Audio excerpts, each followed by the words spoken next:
ازاي بفتكر اي حاجه بقراها؟ تعال اخدك في رحله مكونه من 7 مراحل بعدي بيها كل مره احاول اتعلم شيء جديد. ولو دي اول مره تشوفني فانا محمد القريفاني، خريج كليه تربيه وصانع محتوى تعليمي، بقدم محتوى عن المذاكره والانتاجيه والتنميه الذاتيه. فلو مهتم تتعلم وتطور طريقه المذاكره بتاعتك، فانت اكيد كل مره بتحاول فيها تذاكر او تقرا معلومه جديده بتنساها على طول. وده بالظبط اللي كنت بعاني منه لغايه ما اكتشفت نظام مكون من 7 مراحل عديت عليه علشان اوصل للمرحله اللي انا افتكر فيها كل حاجه احاول اتعلمها. ونبدا بالمرحله رقم 1. في المرحله دي بنبدا نقرا الدرس ونتعرف على المعلومات اللي احنا عاوزين نتعلمها، نسمع محاضره او فيديو من غير ما نعمل اي حاجه، ولا هايلايت ولا نحدد على الحاجات المهمه ولا اي شيء، استماع سلبي. لما نبدا في مرحله المستعجل زي ما بسميها، بنفتح الفيديو او الكتاب ونسمع ونقرا كميه معلومات رهيبه على امل انها تتخزن في دماغنا بشكل تلقائي. فكر نفسك الامام الشافعي حضرتك. 5 دقايق بالظبط خلص الدش على طول. 5 دقايق؟ انت بتقول 5 دقايق كانهم كلام فاضي. ال5 دقايق دول كتير في عالم السياسه. وده بدون ما نستخدم اي قدره عقليه علشان نحتفظ بالمعلومات دي. الموضوع ده ممكن يكون كويس لو بنقرا روايه او بنسمع فيلم او مسلسل او حتى نشره الاخبار، لكن لو معك كتاب علم حقيقي ومحتاج تحفظ المعلومات علشان هتتسال فيه،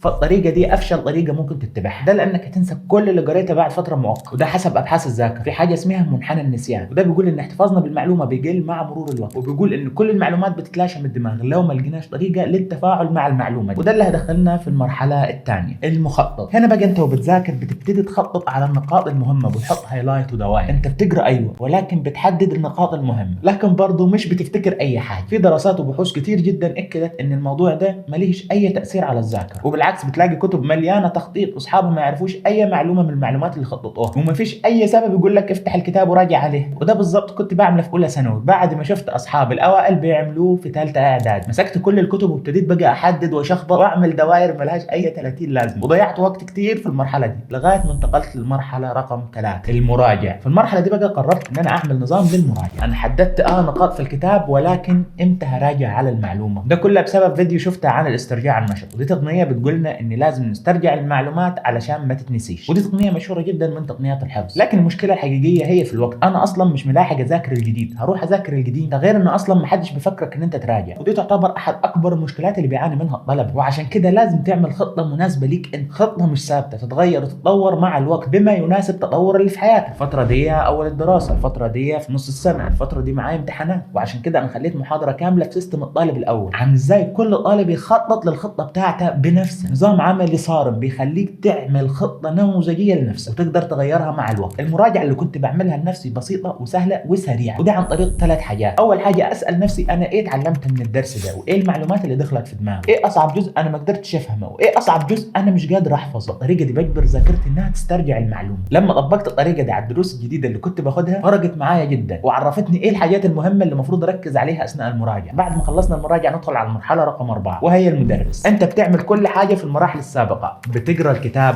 بتحدد النقاط المهمه، وبتعمل جدول للمراجعه. بعد ما بتخلص بتبدا تتقمص دور المدرس. المدرس بيكون واقف وبيشرح الدرس للطلاب، وده بالظبط اللي انا عملته في ثالثه ثانوي. انا مدرستي كانت بعيده جدا عني، كنا بنركب مواصلات تقريبا نص ساعه، فانا بالطريق بشرح لزمايلي الحاجات اللي ذكرتها، واكتشفت اني اكتر معلومات بتقعد في دماغي الحاجات دي اللي كنت بشرحها لزمايلي في المواصلات. انا كنت بصدعهم واتعبهم، فانتقلت ان انا اصدع اهلي في البيت واقول لهم محمد علي عمل كذا وسوى كذا. ان انت تشرح المعلومه وتحاول توصلها لشخص زيك او حتى اقل منك لو اخوك او حتى طفل صغير، ده بيخلي مخك يعمل وصلات عصبيه مع المعلومات القديمه.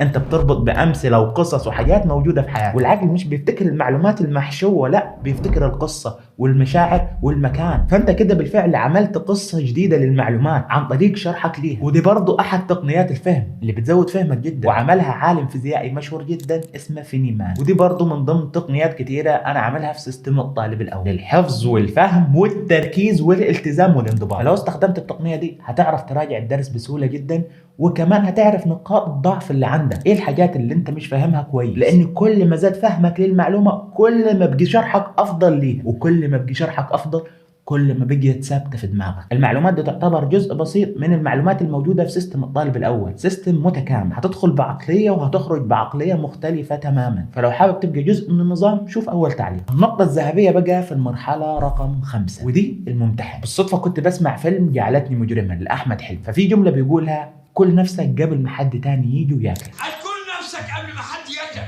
مجنون انت، اطلع بره. ودي قالها الرجل اعمال اللي هو حسن حسني، كان بيبيع غسالات في السوق، فظهر منافس ليه بيبيع الغسالات، فاكل من الحصه بتاعته بالرغم ان هو كان الوحيد في السوق وكل الناس بتشتري منه هو. احمد حلمي قال له كل نفسك قبل ما حد تاني يجي وياكلك.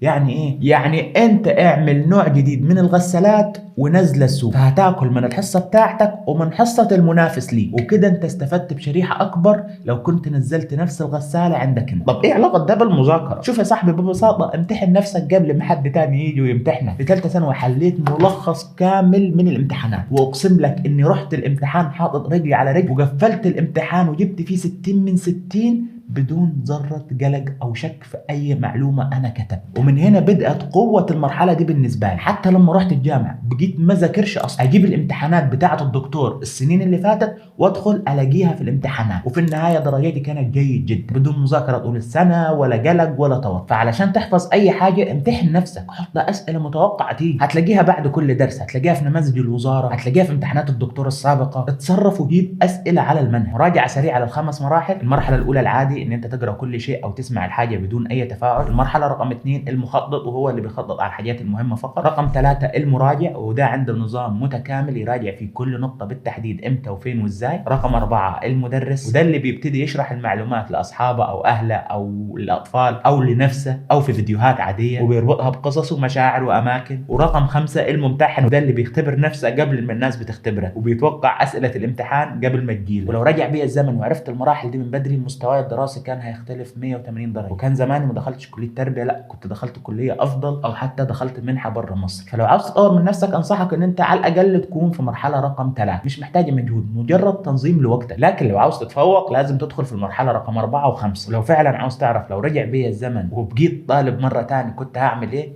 في الفيديو القادم باذن الله.